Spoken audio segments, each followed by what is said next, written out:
Hi there. Today I'm just going to be showing you, as the title says, my thought process in a few example solves of when I'm solving the cube. So yeah, anyways, let's get to it. So I'll begin scrambling the cube. I'm going to provide you with some commentary on the different tricks I use and for F2L and different things like that. So anyways, okay. So this is how we see the cube when we finish scrambling. So for the cross, I solve it on the white side. I have this piece already inserted. I have this one to do, this one, and this one. So there isn't really a lot I could do with this situation. What I would probably do is just move this over so that I could align the red cross piece opposite of orange, then move over again, insert blue in its correct relative position, and then rotate the cube and insert green and finish. So yeah, not a very interesting cross. Then I have this corner piece immediately, and I see it with this edge back here. And I know it's this one because it's not these two in front. There's no green and orange edge on the top, and it's not here. So just by seeing green here, I can assume that this is orange. So I can remove that. And then I have this case. I can rotate it, align them, and insert. I have these two I see immediately, and I also have these two. I'm going to do these first because it doesn't require cube rotation, so I take that out and insert that back here. Then I see this again, and I have this. So in this case, I could do either one. They would both require a cube rotation, so I suppose I'll do this one first because it's easier and it would break these two up, so then that sets up an easier pair than before. And then OLL algorithm, and then G permutation. That's that. Okay, so we can begin scrambling the cube again. See what we get. Hopefully it'll be something really exciting. Oh yeah. Alright, so upon the scramble I see this edge piece, this edge piece, this edge piece, and this one. Okay, well this is... Okay, I know what I would do. First I would want to insert this blue and this red one at the same time with the finger trick, but then that would like make these ones kind of awkward. So first I would do a U2 to place them back here so they won't be affected when I insert these two, this blue and this red. And then I would start like this. It's like when these two edges are like this, I do this finger trick like I start back here and I like insert that one, then with my thumb I come up and do that one. So one more time it's like that. Then I could just, insert those two like that. I see I have this corner with this edge and I also have these two. But for these two, I'd rather just solve the blue and orange pair and have it remove these rather than want to remove an ugly pair anyways. So I'll solve these two first. That doesn't even require cube rotation, so that's good. And then these two will pair up, and I can insert them back here easily like that. These two are still in here, but I can solve this edge and corner, which will remove these two, and also, yes, I think it'll break it up.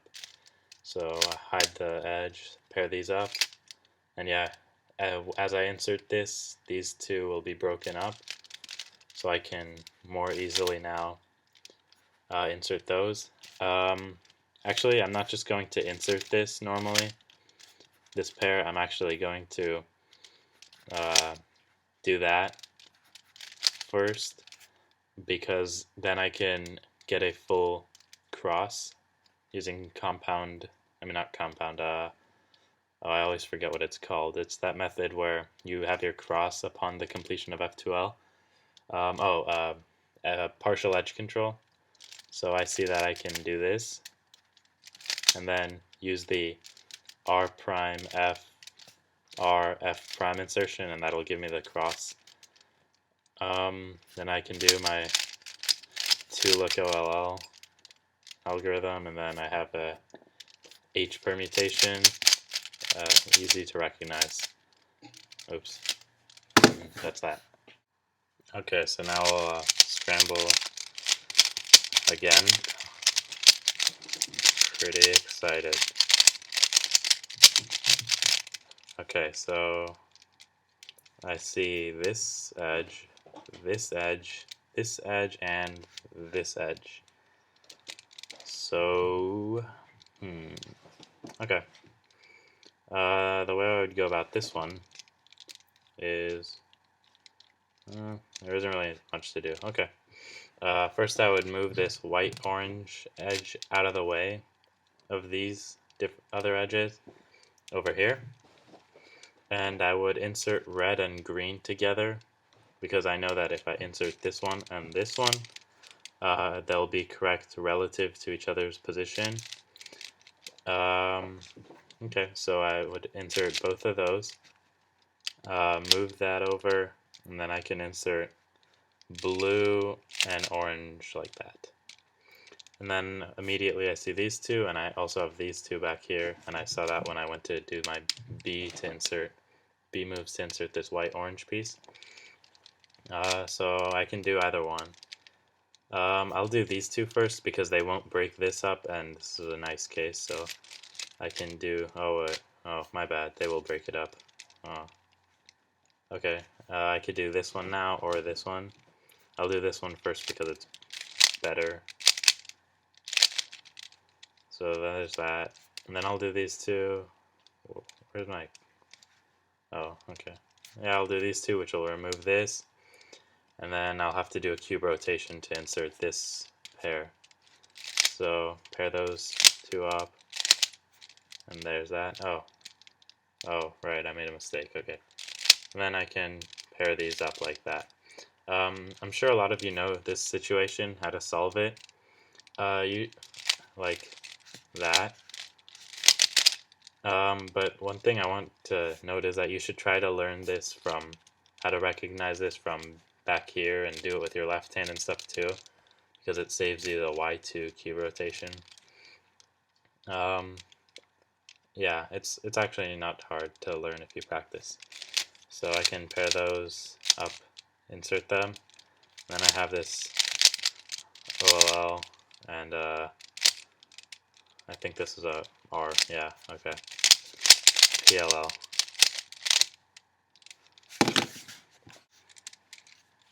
Okay, so scramble the cube one more time, see what we end up with.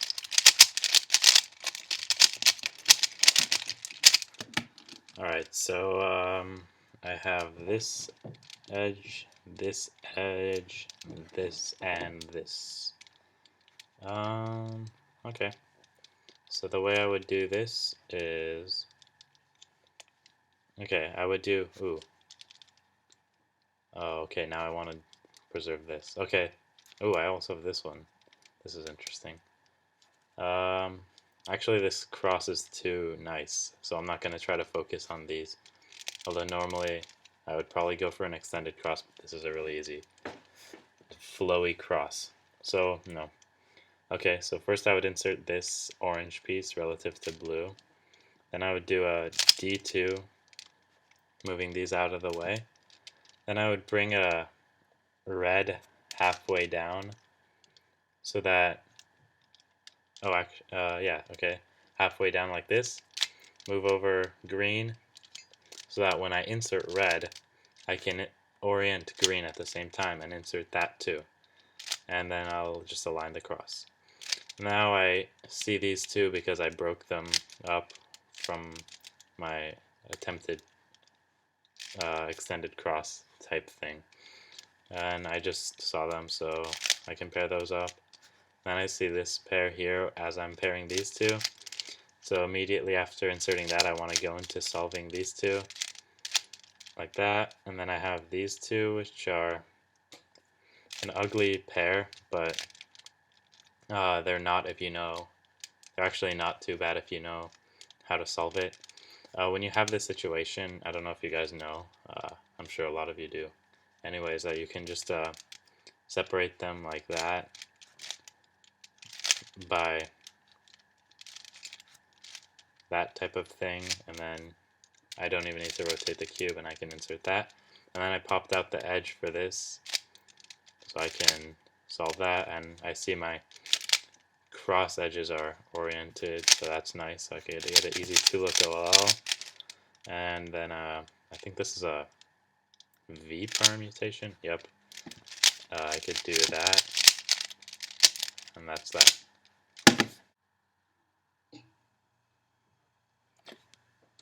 Okay, so these are just some of the general thoughts that are going through my head during solving mostly the cross and F2L, because the OLL and PLL are just algorithms. So yeah, I hope this helped you, and yeah, thanks for watching. Bye.